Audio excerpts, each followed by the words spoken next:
ओम गणेशाय नमः. नवनाथ कथासार अध्याय 43.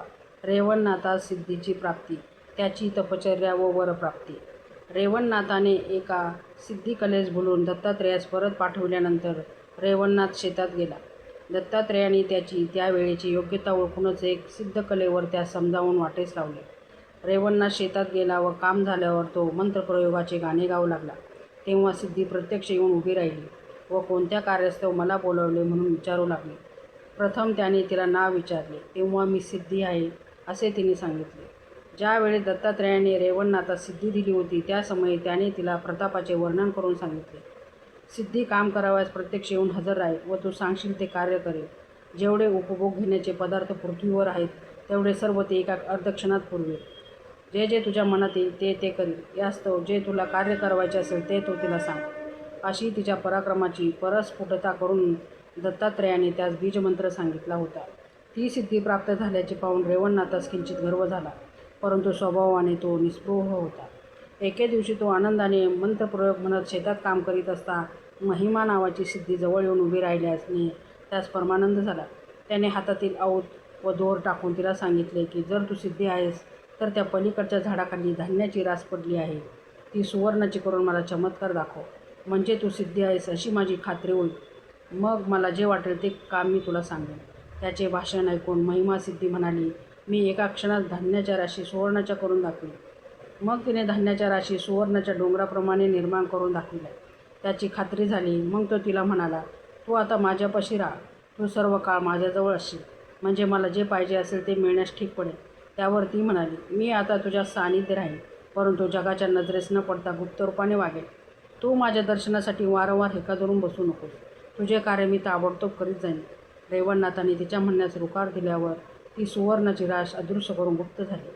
मग रेवणनाथ सायंकाळपर्यंत शेतात काम करून घरी गेला. त्याने गोठ्यात बैल बांधले व रात्री स्वस्थ निजला. दुसऱ्या दिवशी त्याने मनात आणले की आता व्यर्थ कष्ट काम म्हणून करावे. मग दुसऱ्या दिवशी तो शेतात गेलाच नाही.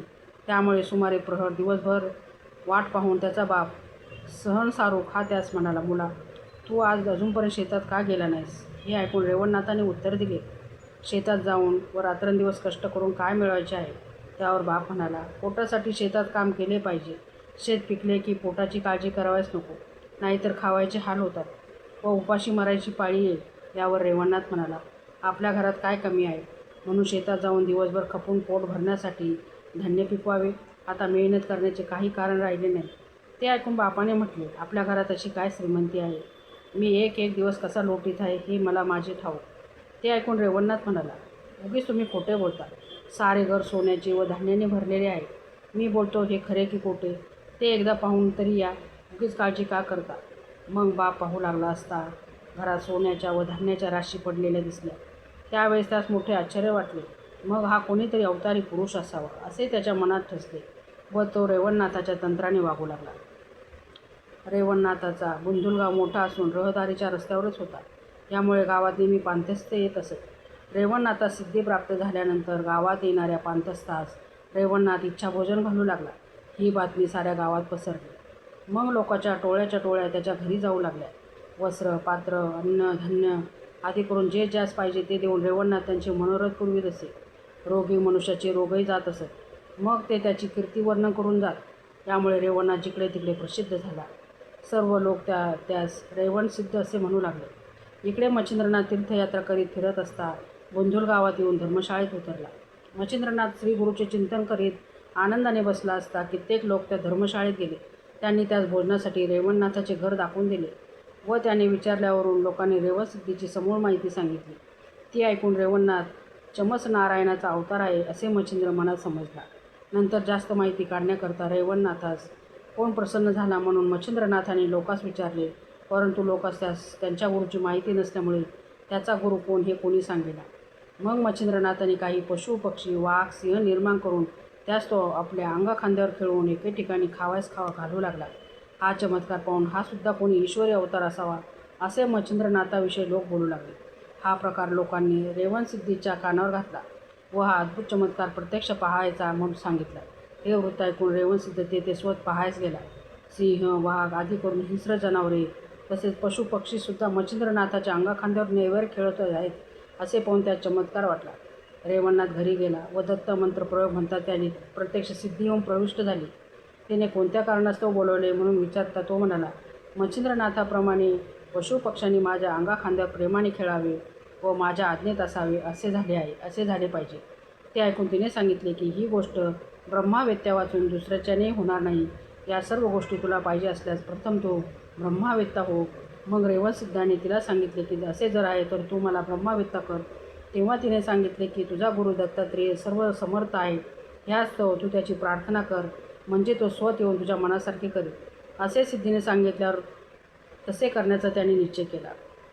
मग ज्या ठिकाणी पूर्वी दत्तात्रेयाची भेट झाली होती त्याच ठिकाणी रेवणनाथ जाऊन तपश्चर्येस बसला. दत्तात्रेयाची केव्हा भेट होते असे त्यात झाले होते. त्याने अन्नपाणीसुद्धा सोडले व झाडाची ओढून आलेली पाने खाऊन तो निर्वाह करू लागला. तेणेकरून त्याच्या हाडाचा सांगाडा मात्र दिसू लागला. रेवणनाथाचा गुरु कोण हे मच्छिंद्रनाथाच्या लक्षात नव्हते. त्याच्या गुरुने अर्धवट शिष्य का तयार केला म्हणून मच्छिंद्रनाथास आश्चर्य वाटत होते. त्याने रेवणनाथाबद्दल चौकशी केली, पण त्याचा गुरु कोण ही माहिती लोकांस नव्हती. ते फक्त त्याची बरीच प्रशंसा करीत. उपकार करण्यात अन्न उदक व द्रव्य देण्यास रेवणनाथ मागे पुढे पाहत नसे. यावरून कोणत्या तरी गुरुच्या कृपेने यात सिद्धी प्राप्त झाली असावी असे मनात येऊन मच्छिंद्रनाथाने तो शोध काढण्यासाठी आणिमा, नरिमा, लघिमा, महिमा इत्यादी 8ही सिद्धी बोलविले. त्या येताच त्याच्या पाया पडल्या. त्यावेळेस नाथानं त्यास विचारले की रेवणसिद्धाच्या सेवेस कोणत्या सिद्धीची कोणी योजना केली हे मला सांगा. त्यावर महिमा सिद्धीने उत्तर दिले की त्याच्या सेवेस राहण्यासाठी दत्तात्रेयाची मला आज्ञा आली आहे. मग हा रेवणनाथ आपला गुरुबंधू होतो असे जाणून त्यास सहाय्य करावे असे मच्छिंद्रनाथाच्या मनात आले. त्याने लगेच तेथून निघून गिरिनार पर्वती येऊन श्री दत्तात्रेयाची भेट घेतली व रेवणसिद्धीचा सर्व मजकूर कळविला आणि त्याच्या हितासाठी पुष्कळ रदबदली केली. मच्छिंद्रनाथ म्हणाला, महाराज, रेवणसिद्ध हा प्रत्यक्ष चमत्नारायणाचा अवतार होय. तो तुमच्यासाठी दुस्सह क्लेश भोगीत आहे, तर आपण आता त्यावर कृपा करावी. ज्या ठिकाणी तुमची भेट झाली त्याच ठिकाणी तो तुमच्या दर्शनाची इच्छा धरून बसला आहे. ते ऐकून मच्छिंद्रनाथा समागमी घेऊन दत्तात्रेय यानास्त्राच्या साहाय्याने रेवणनाथापाशी आले. तेथे तो काष्टाप्रमाणे क्रूर झालेला पाहिल्यावर दत्तात्रेयास कळवळा आला व त्यांनी त्यास पोटाशी धरले. रेवणनाथाने दत्तात्रेयाच्या पायावर मस्तक ठेवले. तेव्हा दत्ताने त्याच्या कानात मंत्रोपदेश केला. तेणेकरून त्याच्या अज्ञान व द्वैताचा नाश झाला. मग वज्रशक्ती आराधून दत्ताने रेवणनाथाच्या कपाळी भस्म लावले. त्यामुळे तो शक्तिवान झाला. नंतर त्याचबरोबर घेऊन दत्तात्रेय व मच्छिंद्रनाथ गिरिनार पर्वती गेले.